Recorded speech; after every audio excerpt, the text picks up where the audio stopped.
Hi friends, എല്ലാവർക്കും കാറ്റത്തേക്കിളിക്കൂടെ റിവ്യൂയിലേക്ക് സ്വാഗതം. ഈ റിവ്യൂ നിങ്ങൾക്ക് ഇഷ്ടമായെങ്കിൽ ലൈക്ക് ചെയ്തും സബ്സ്ക്രൈബ് ചെയ്തും സപ്പോർട്ട് ചെയ്യണം. സീഡ്സ് കേട് ചോദിക്കുന്നു, വൈഫ് നല്ല കളറാണോ, ഇയാളുടെ ഇതുപോലെ ഉണ്ടാകുമെന്ന് സുധീഷ് പറയുമ്പോൾ സീഡ്സ് കേട് പറയുകയാണ്, അപ്പൊ ഇത് നന്നായിരിക്കും സർ. സുധീഷ് ചോദിക്കുന്നു, അതെ, ഇതൊന്ന് അദ്ദേഹത്തെ വെച്ച് കാണിക്കാം. ഇനി ഒന്ന് ഇങ്ങോട്ട് തിരിയും, ഇനി ഒന്ന് സ്ട്രെയിറ്റ്. ഈ സമയം അവിടേക്ക് വന്ന ഹരീഷ് ഇത് കണ്ട് മനസ്സിൽ പറയുകയാണ്, ഇയാൾ ഈ പണി നിർത്തിയില്ലേ? ഹരീഷിനെ കണ്ട് സീഡ്സ് കേട് പറയുന്നു, വരണം സർ. സാറിന് എന്താ വേണ്ടത്? സുധീഷ് ചോദിക്കുന്നു, ഹരീഷ് നീയോ? അപ്പോൾ ഹരീഷ് ചോദിക്കുകയാണ്, ടവലില്ലേ? സീഡ്സ് പറയുന്നു, ഇതിന്റെ ബില്ല് കൊടുത്തിട്ട് ഇപ്പൊ തരാമേ. അപ്പോൾ സുധീഷ് പറയുകയാണ്, എനിക്ക് തിരക്കൊന്നുമില്ല, അത് കൊടുത്തിട്ട് മതി. ടവൽ എടുത്തു കൊടുത്ത് സെയിൽസ് ഗേർഡ് പറയുന്നു, 50 രൂപയാണ് സാറേ. ഹരീഷ് ക്യാഷ് കൊടുക്കാൻ തുടങ്ങുമ്പോൾ സുധീഷ് പറയുകയാണ്, വേണ്ട വേണ്ട, ഇതും കൂടി ചേർത്ത് ബില്ലടിച്ചേക്ക്, ഞാൻ തന്നേക്കാം. അപ്പൊ സെയിൽസ് ഗേർഡ് പറയുന്നു, അപ്പൊ 1050 സർ. സുധീഷ് പറയുന്നു, 50 രൂപയെ നീ എനിക്ക് പിന്നെ തിരിച്ചു തന്നാ മതി. ഹരീഷ് പറയുന്നു, നിങ്ങളുടെ കല്യാണത്തിന് എനിക്ക് ചിലവ് 17,000 രൂപയാണ്, അറിയുമോ? തുടർന്നവർ ബൈക്കിൽ കയറി അവിടെ വന്ന് പോവുകയാണ്. പിന്നീട് കാണിക്കുന്നത് സുനന്ദ നിധിയോടും നികേഷിനോടും പറയുന്നു, ഞാൻ ഈ അമ്പലത്തിലേക്ക് എന്നും വരണമെന്ന് വിചാരിക്കും. നിധി ചോദിക്കുന്നു,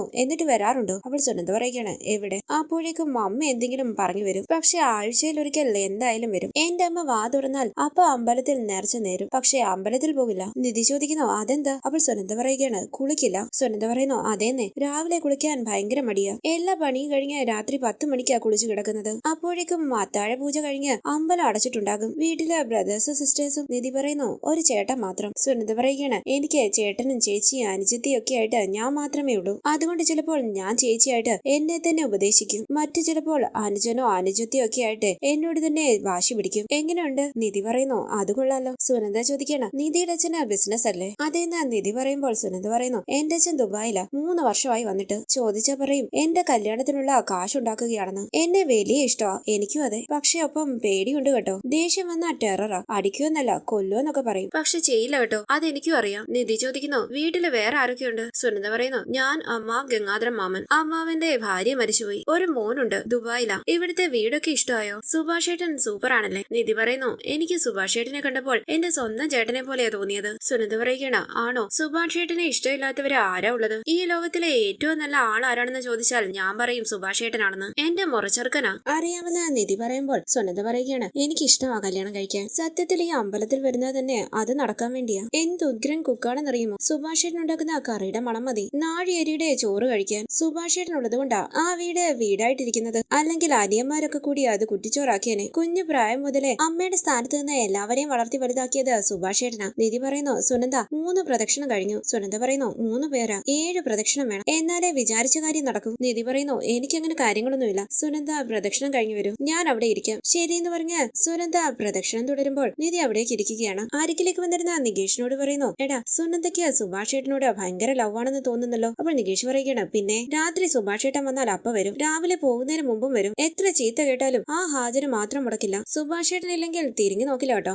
നിധി ചോദിക്കുന്നു, എന്നാ പിന്നെ സുഭാഷ് ചേട്ടൻ എന്തിനാ വേറെ പെണ്ണ് ആലോചിക്കുന്നത്? സുനന്ദയെ കെട്ടിയ പോരെ? നികേഷ് പറയുന്നു, സുനന്ദേച്ചിക്ക് ഇഷ്ടമാണ്, പക്ഷെ കല്യാണം നടക്കില്ല. സുനന്ദേച്ചിയുടെ വീട്ടുകാര് സമ്മതിക്കില്ല, നാളുകളായിട്ടുള്ള വഴക്കാണത്. അന്ന് വന്നു കയറിയ ദിവസം തന്നെ കണ്ടതല്ലേ? നിധി പറയുന്നു, സുനന്ദയ്ക്ക് പക്ഷേ വലിയ ഇഷ്ടമാണല്ലോ. 3 പ്രദക്ഷിണം വെക്കുന്നതിന്റെ ഇടയിൽ 30 പ്രാവശ്യമെങ്കിലും സുഭാഷ് ചേട്ടൻ എന്ന് പറയും. നികേഷ് പറയുന്നു, അതൊക്കെ ശരിയാ, ചേച്ചിക്ക് സുഭാഷ് ചേട്ടനെ ഇഷ്ടം, പക്ഷെ കല്യാണത്തിന് അത് പോരല്ലോ. അതിനൊരു ധൈര്യവും ഇറങ്ങി പോകാനുള്ള മനസ്സും ഒക്കെ വേണ്ടേ? സുധീഷ് ചേട്ടൻ വിളിച്ചപ്പോൾ ഏട്ടത്തി വന്നില്ലേ? അതൊക്കെയാണ് റിയൽ ലവ്, അത് ഇവര് തമ്മിലില്ല. ഈ വീട്ടുകാരെ വിട്ടെ സുനന്ദേച്ചി ഒന്നും ചെയ്യില്ല, നമുക്കത് സംസാരിക്കാതിരിക്കുന്നതാ നല്ലത്. പിന്നീട് കാണിക്കുന്നത് ഹരീഷ് ചോദിക്കുന്നു, സുധീഷ് ചേട്ടാ, നിങ്ങളുടെ കല്യാണം കഴിഞ്ഞതല്ലേ, ഇനിയെങ്കിലും ഒന്ന് ഒതുങ്ങിക്കൂടെ? പിന്നെ എന്തിനാ ഈ ബട്ടർ അടിക്കാൻ നിൽക്കുന്നത്? സുധീഷ് ചോദിക്കുന്നു, ബട്ടർ അടിക്കുകയോ? ഞാനോ? അപ്പോൾ ഹരീഷ് പറയുകയാണ്, കടയിൽ വെച്ച് ഞാൻ കണ്ടു. സുധീഷ് പറയുന്നു, അതോ? എടാ, അതൊന്നുമില്ല, ഞാൻ കടയിൽ ചെന്ന് നൈറ്റ് ചോദിച്ചപ്പോഴേ ആ പെണ്ണിനോട് സൈസ് ചോദിച്ചു, ഞാൻ പറഞ്ഞു ഇയാളുടെ സൈസ് തന്നെയാണെന്ന്. അപ്പൊ അവള് ചിരിക്കാൻ തുടങ്ങിയതാ. ഹരീഷ് പറയുന്നു, ഓ പിന്നെ, ഞാൻ സുധീഷ് ചേട്ടനെ ആദ്യമായിട്ടല്ലേ കാണുന്നത്, ഒലിപ്പീറിന് ഇയാളെ കഴിഞ്ഞിട്ടല്ലേ വേറെ ആളുള്ളൂ. സുധീഷ് പറയുന്നു, ദേ, നീ എന്നെ അങ്ങനെ മോശക്കാരനാക്കുകയൊന്നും വേണ്ട, ഞാൻ അങ്ങനെയുള്ള ആളൊന്നുമല്ല, പിന്നെ കാണാൻ കൊള്ളാവുന്ന കുട്ടികളോട് ചെറുതായിട്ടൊന്ന് സംസാരിക്കും, അത്രേ ഉള്ളൂ. ഹരീഷ് ചോദിക്കുന്നു, ഇനിയെങ്കിലും ഇതൊക്കെ ഒന്ന് അവസാനിപ്പിച്ചൂടെ? സുധീഷ് ചോദിക്കണം, എന്ത് മാങ്ങാത്തൊലിയാടാ നീ പറയുന്നത്? എടാ, ഞാൻ ആ കടയിൽ പോയത് എന്തിനാണെന്ന് അറിയും? ദേ, നിധിക്ക് നൈറ്റി വാങ്ങാൻ വേണ്ടിട്ടാ, അല്ലാതെ ആ കുട്ടിയെ കാണാൻ വേണ്ടിയിട്ടൊന്നുമല്ല. എടാ, അവക്ക് എന്തെങ്കിലുമൊക്കെ വാങ്ങിക്കൊടുക്കണമെന്ന് ഞാനാണെങ്കിൽ കുറച്ച് ദിവസമായിട്ട് വിചാരിക്കുക, പക്ഷെ എന്തു വാങ്ങണമെന്ന് ഒരു പിടി കിട്ടുന്നില്ല. അപ്പോഴാ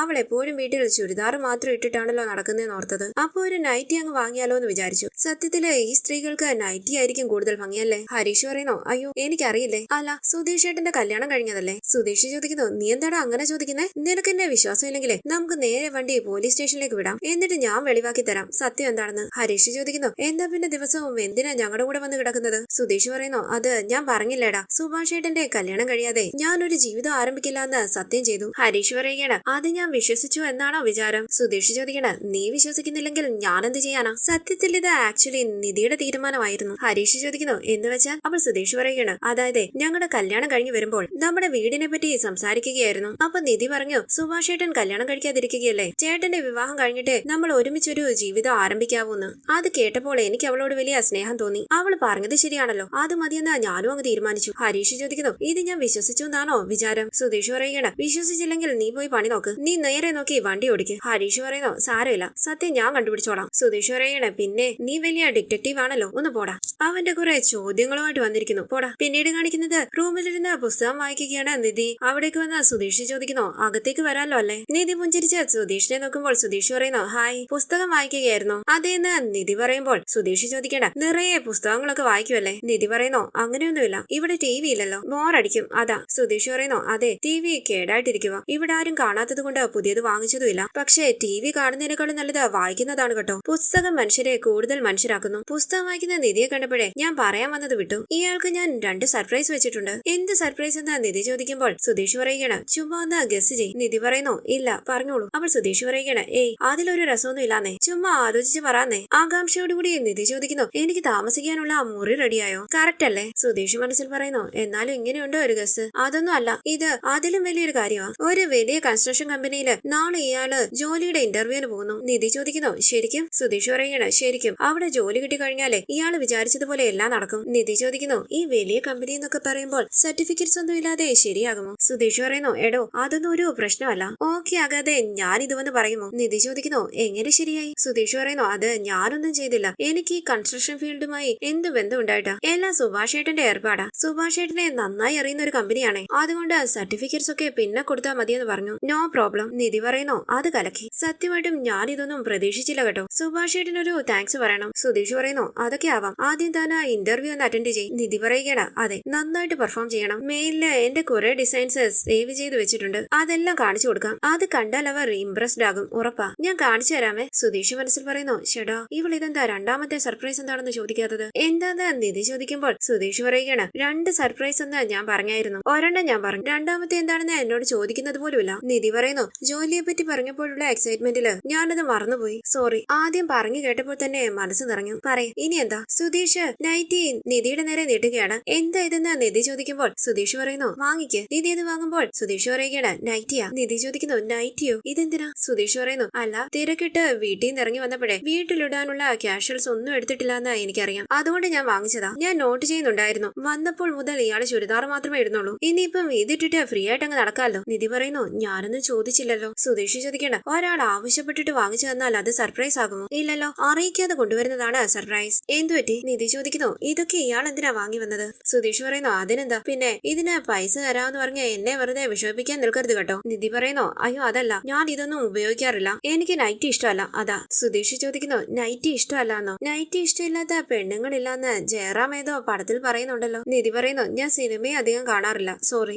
ഇത് തിരിച്ചു കൊടുത്തോളൂ. ഇത് കേട്ട് സുധീഷ് അത് വാങ്ങുമ്പോൾ നിധി പറയുന്നു സുധീഷേ എനിക്ക് കുറച്ച് ഡ്രോയിങ്സ് പ്രിന്റ് ഔട്ട് എടുക്കണം, ഞാൻ അയച്ചു തരാം, നാളെ ഇന്റർവ്യൂ ഉള്ളതല്ലേ. സുധീഷ് പറയുന്നു ഓ ശരി അത് അയച്ചാൽ മതി. അങ്ങനെ സുധീഷ് അവിടെ നിന്ന് പോവുകയാണ്. പിന്നീട് കാണിക്കുന്നത് കാർ ഡ്രൈവ് ചെയ്യുന്ന സുധീഷിനോട് ഒരു ചേച്ചി ചോദിക്കുന്നു എങ്ങനെയുണ്ട് സുധീഷേ, സുഖമാണോ? സുധീഷ് പറയുന്നു അതെ മാഡം സുഖമായിട്ടിരിക്കുന്നു. മാഡത്തിന്റെ സുഖമല്ലേ? മാഡം പറയുന്നു നന്നായിട്ട് പോകുന്നു. അല്ല ഇടയ്ക്ക് ഡ്രൈവറായിട്ട് വിളിക്കുമ്പോൾ വലിയ തിരക്കായിരുന്നല്ലോ, ഇപ്പൊ ഫ്രീ ആണെന്ന് മെസ്സേജ് ഇടാൻ കാര്യം എന്താ? സുധീഷ് പറയുന്നു മാഡം ഈ ട്രാവൽസിൽ ജോലി ചെയ്യുമ്പോഴേ നമുക്ക് ഒഴിവ് കിട്ടാറില്ല, ഒരു ട്രിപ്പ് കഴിയുമ്പോഴേക്കും അടുത്ത ട്രിപ്പ് ആകും, ഒരുപാട് ദൂരത്തേക്ക് അങ്ങനെ പോയി ഇപ്പൊ ഭയങ്കര ബോറടിച്ചു, അതുകൊണ്ട് ഇപ്പം കുറച്ച് ദിവസം ലോക്കലായിട്ടുള്ള ഓട്ടങ്ങൾ എടുക്കാമെന്ന് കരുതി. മാഡം പറയുന്നു എന്നാ പിന്നെ ഒന്നും ചെയ്യാതെ വീട്ടിലിരുന്നൂടെ, ബോറടി മാറുമ്പോൾ തിരിച്ചു പോണം. സുധീഷ് പറയുന്നു പണ്ടായിരുന്നെങ്കിൽ ഓക്കെ ആയിരുന്നു, പക്ഷേ ഇപ്പൊ ചില വിത്തിരി കൂടുതലാ മാഡം, അങ്ങനെയൊന്നും നമുക്ക് വെറുതെ വീട്ടിലിരിക്കാൻ പറ്റത്തില്ല. മാഡം ചോദിക്കുന്നു അതെന്താ? സുധീഷ് പറയുന്നു ചെറിയ രീതിയിൽ ഒരു കല്യാണം നടന്നു, ലവ് മാരേജ് ആയിരുന്നു. മാഡം ചോദിക്കുന്നു ഓ അതാണ് പെട്ടെന്ന് നടന്നതല്ലേ, അപ്പൊ ലോക്കൽ ഓട്ടങ്ങൾ മതിയെന്ന് തീരുമാനിച്ചത് അതുകൊണ്ടാണല്ലേ? ട്രാവൽസിൽ ഓട്ടം പോയാൽ അന്ന് തന്നെ വീട്ടിൽ തിരിച്ചെത്താൻ പറ്റിയില്ലെങ്കിലോ? അല്ലെ മനസ്സിലായി. സുധീഷ് പറയുന്നു മാഡം ഒരു ഡൗട്ട് ചോദിക്കട്ടെ, പറയുന്നത് തെറ്റായിട്ട് എടുക്കരുത് കേട്ടോ. മാഡം പറയുന്നു സുധീഷ് ചോദിച്ചു. സുധീഷ് ചോദിക്കുന്നു ഇപ്പൊ ഉള്ള സ്ത്രീകൾക്ക് ഈ നൈറ്റി ഒന്നും ഇഷ്ടമല്ലേ? ചിരിച്ചുകൊണ്ട് മാഡം പറയുകയാണ് അതെന്താ സുധീഷിന്റെ ഭാര്യ നൈറ്റി വേണ്ടെന്ന് പറഞ്ഞോ? സുധീഷ് പറയുന്നു അതെ മാഡം, ഞാനാണെങ്കിൽ ഇഷ്ടപ്പെട്ട് മോഹിച്ച് വാങ്ങിച്ചു കൊടുത്തതാ, അതവൾക്ക് ഇഷ്ടമായില്ല. മാഡം പറയുന്നു ഇപ്പോഴത്തെ കുട്ടികൾക്ക് നൈറ്റി ഒന്നും ഇഷ്ടമല്ല സുധീഷേ, അതൊക്കെ ഓൾഡ് ഫാഷൻ അല്ലേ. 50 കഴിഞ്ഞ സ്ത്രീകൾ പോലും ഇപ്പൊ നൈറ്റ് ഇടാൻ മടിക്കും. പകരം എത്രയോ ഡ്രസ്സുകൾ വേറെയുണ്ട്. കടയിൽ പോയിട്ട് നൈറ്റ് സ്യൂട്ട്സ് എന്ന് ചോദിച്ചാൽ മതി, അവർ ഒരുപാട് വെറൈറ്റി എടുത്തു തരും. സുധീഷ് പറയുന്നോ ആണല്ലേ നൈറ്റ് സ്യൂട്ട് അതല്ലേ. മാഡം പറയുന്നോ അല്ല സുധീഷ്, ലവ് മാരേജ് എന്ന് പറഞ്ഞിട്ട് ആ കുട്ടിക്ക് ഇഷ്ടപ്പെട്ട ഡ്രസ്സ് ഏതാണെന്ന് പോലും അറിയില്ലേ. സുധീഷ് പറയുന്നോ അത് ഈ പ്രേമിച്ച് കുറച്ചു കഴിഞ്ഞപ്പോഴേക്കും കല്യാണം കഴിഞ്ഞില്ലേ മാഡം. അവളെയും കൊണ്ട് ഓടി പോരാനുള്ള തിരക്കില് അതൊക്കെ ചോദിക്കാൻ എവിടെയാ സമയം. പിന്നെ വീട്ടിൽ അവൾ എപ്പോഴും ചുരിദാർ ഇടാറുള്ളത്. അതവൾക്ക് കംഫർട്ടബിൾ ആണോ എന്ന് എനിക്കറിയില്ല. അപ്പൊ ഒരു സർപ്രൈസ് ആയിട്ട് ഒരു നൈറ്റിയുമായിട്ട് ചെന്നതാ. പക്ഷെ അവളത് ഇടാറില്ലത്രേ. മാഡം ചോദിക്കുന്നോ സർപ്രൈസ് ആയിട്ട് നൈറ്റി ആണോ വാങ്ങിച്ചു കൊടുക്കുന്നത്. സുധീഷ് പറയുന്നോ അല്ല, അവൾക്ക് എപ്പോഴും ഈ ചെറിയ ചെറിയ സർപ്രൈസസ് ഒക്കെ ഭയങ്കര ഇഷ്ടമാണ്. അതുകൊണ്ടാ പിന്നെ ഞാൻ മാഡത്തിനോട് ചോദിച്ചത്. മാഡം പറയുന്നോ എന്നാൽ ഇന്നത്തെ സർപ്രൈസ് ഞാൻ പറഞ്ഞതായിക്കോട്ടെ. തുടർന്ന് വീട്ടിലേക്ക് വന്ന സുധീഷിനെ കണ്ട് നികേഷ് പറയുന്നോ ആഹാ കയ്യിലൊരു കവറൊക്കെ ഉണ്ടല്ലോ, എനിക്കാണോ. സുധീഷ് പറയുന്നോ ഇത് നിനക്കല്ല നിധിക്ക് ഒരു സർപ്രൈസ് ഗിഫ്റ്റ്. നികേഷ് പറയുന്നോ ആദ്യം വല്ലപ്പോഴും ഒക്കെ എനിക്ക് വല്ലതും തരുമായിരുന്നു, കാലം മാറിപ്പോയില്ലേ. സുധീഷ് പറയുന്നോ എടാ കുട്ടാ, ഒരു കുടുംബവും ഭാര്യയൊക്കെ ആകുമ്പോൾ അനിയന്മാരെ മാത്രം നോക്കിയാ പോരല്ലോ. എടാ നികേഷ്, ഇത് ഞാൻ കൊണ്ടുപോയി വെറുതെ അങ്ങ് കൊടുക്കണോ അതോ വല്ലതും പറഞ്ഞിട്ട് കൊടുക്കണോ. നികേഷ് പറയുന്നോ ആദ്യമായിട്ട് കൊടുക്കുന്ന സമ്മാനം അല്ലേ, അപ്പൊ നല്ല റൊമാൻറ്റിക് ഡയലോഗ് അടിച്ചിട്ട് കൊടുത്തു കഴിഞ്ഞാൽ അതായിരിക്കും ഒരു മൂഡ്. സുധീഷ് പറയുന്നോ അത് കൊള്ളാം, പക്ഷെ ഞാൻ എന്ത് പറയും. നികേഷ് പറയുന്നോ അങ്ങനെ ചോദിച്ചാൽ ഒരു കാര്യം ചെയ്യ് ഏട്ടത്തി, ഞാനാണെന്ന് വിചാരിച്ച് ഒന്ന് പ്രാക്ടീസ് ചെയ്ത് നോക്ക്. നികേഷ് നിധിയായിട്ട് അഭിനയിച്ചുകൊണ്ട് സുധീഷിന്റെ മുന്നിൽ ഇരിക്കുകയാണ്. അരികിലേക്ക് വന്ന സുധീഷ് പറയുന്നോ നിധി ഇത് നിനക്കൊരു സമ്മാനം, എങ്ങനെയുണ്ട്. പൊട്ടിച്ചിരിച്ചുകൊണ്ട് നികേഷ് പറയുന്നോ എന്റെ ചേട്ടാ ഒരുമാതിരി നാടകത്തിന്റെ പേര് പോലെയുണ്ട്, ഇതാ നിനക്കൊരു സമ്മാനം, കുറച്ച് നാച്ചുറൽ ആകാൻ പറ്റുമോ. സുധീഷ് പറയുന്നോ അത് നീ ഇങ്ങനെ നോക്കിയിരുന്നത് കൊണ്ടാ, കണ്ണടച്ചു പറഞ്ഞാൽ ശരിയാകും. നികേഷ് പറയുന്നോ ഓക്കെ എന്നാൽ കണ്ണടച്ചു പറ, കണ്ടിന്യൂ. കുറച്ച് അപ്പുറത്തായി വന്ന ഭാസ്കരൻ അവരെ ശ്രദ്ധിക്കുകയാണ്. കവർ നീട്ടിക്കൊണ്ട് സുധീഷ് പറയുന്നോ ഇതൊന്ന് നോക്കിയേ കണ്ടോ, ഇതൊരു സർപ്രൈസ് ഗിഫ്റ്റ്. ഭാസ്കരൻ മനസ്സിൽ പറയുന്നോ എനിക്കോ. സുധീഷ് പറയുകയാണ് ഇതൊന്ന് നോക്കിയിട്ട് ഇഷ്ടമായോന്ന് പറ. അങ്ങനെ സുധീഷ് കണ്ണടച്ച് നിൽക്കുകയാണ്. ഭാസ്കർ നമ്പറിന്ന് സുധീഷിനെ തന്നെ നോക്കി നിൽക്കുന്നു. അങ്ങനെ ഇന്നത്തെ എപ്പിസോഡ് അവസാനിച്ചു. ഇനി അടുത്ത എപ്പിസോഡ് പ്രൊമോ റിവ്യൂ. സുധീഷ് നിധിക്ക് നൈറ്റ് സ്യൂട്ടും വാങ്ങി വന്നിരിക്കുകയാണ്. പുറത്ത് വിഷമത്തോടുകൂടി ഇരിക്കുന്ന നിധിയുടെ അരികിലേക്ക് ചെന്ന് സുധീഷ് സംസാരിക്കുകയാണ്. എന്ത് വേണമെങ്കിലും നിധിക്ക് ചോദിക്കാം, എപ്പോ വേണമെങ്കിലും ചോദിക്കാം. നിധി പറയുന്നു എന്നാ മേലിൽ എനിക്ക് വേണ്ടി ഒന്നും വാങ്ങി വരരുത്, ഇപ്പൊ തന്നെ ഒരുപാട് ഞാൻ ബുദ്ധിമുട്ടിക്കുന്നുണ്ട്. തുടർന്ന് സുധീഷും മനിയന്മാരും സുഭാഷും എല്ലാം ഭക്ഷണം കഴിക്കുകയാണ്. കുറച്ചപ്പുറത്തായിരുന്ന ഭക്ഷണം കഴിക്കുകയാണ് നിധി. ഹരീഷ് കോളേജിൽ പോയ കാര്യമൊക്കെ നിധി ചോദിക്കുമ്പോൾ ഹരീഷ് പതിയെ സുധീഷിനോട് ചോദിക്കുന്നു എന്തൊക്കെയാ പറഞ്ഞു കൊടുത്തിട്ടുള്ളത്, ഞാൻ എപ്പോഴാ കോളേജിൽ പോയത്, ഞാൻ കോളേജിലൊന്നും പോയിട്ടില്ലെന്ന് ഞാൻ നേരിട്ട് പോയി പറയാൻ പോകുക. പിന്നീട് കാണിക്കുന്നത് സുധീഷ് നിധിക്ക് വാങ്ങിച്ചു കൊണ്ടുവന്ന നൈറ്റ് ഡ്രസ് ഇട്ടുകൊണ്ട് പുറത്തേക്ക് ഇറങ്ങി വരികയാണ് ഭാസ്കരൻ. ഇത് കണ്ട് ഞെട്ടി കണ്ണു തള്ളി നിൽക്കുകയാണ് നിധിയും സുധീഷും മറ്റെല്ലാവരും. വരാനിരിക്കുന്ന എപ്പിസോഡ് വിശേഷങ്ങളുമായി വീണ്ടും കാണാം. Thank you for watching. Please subscribe, like, share my channel.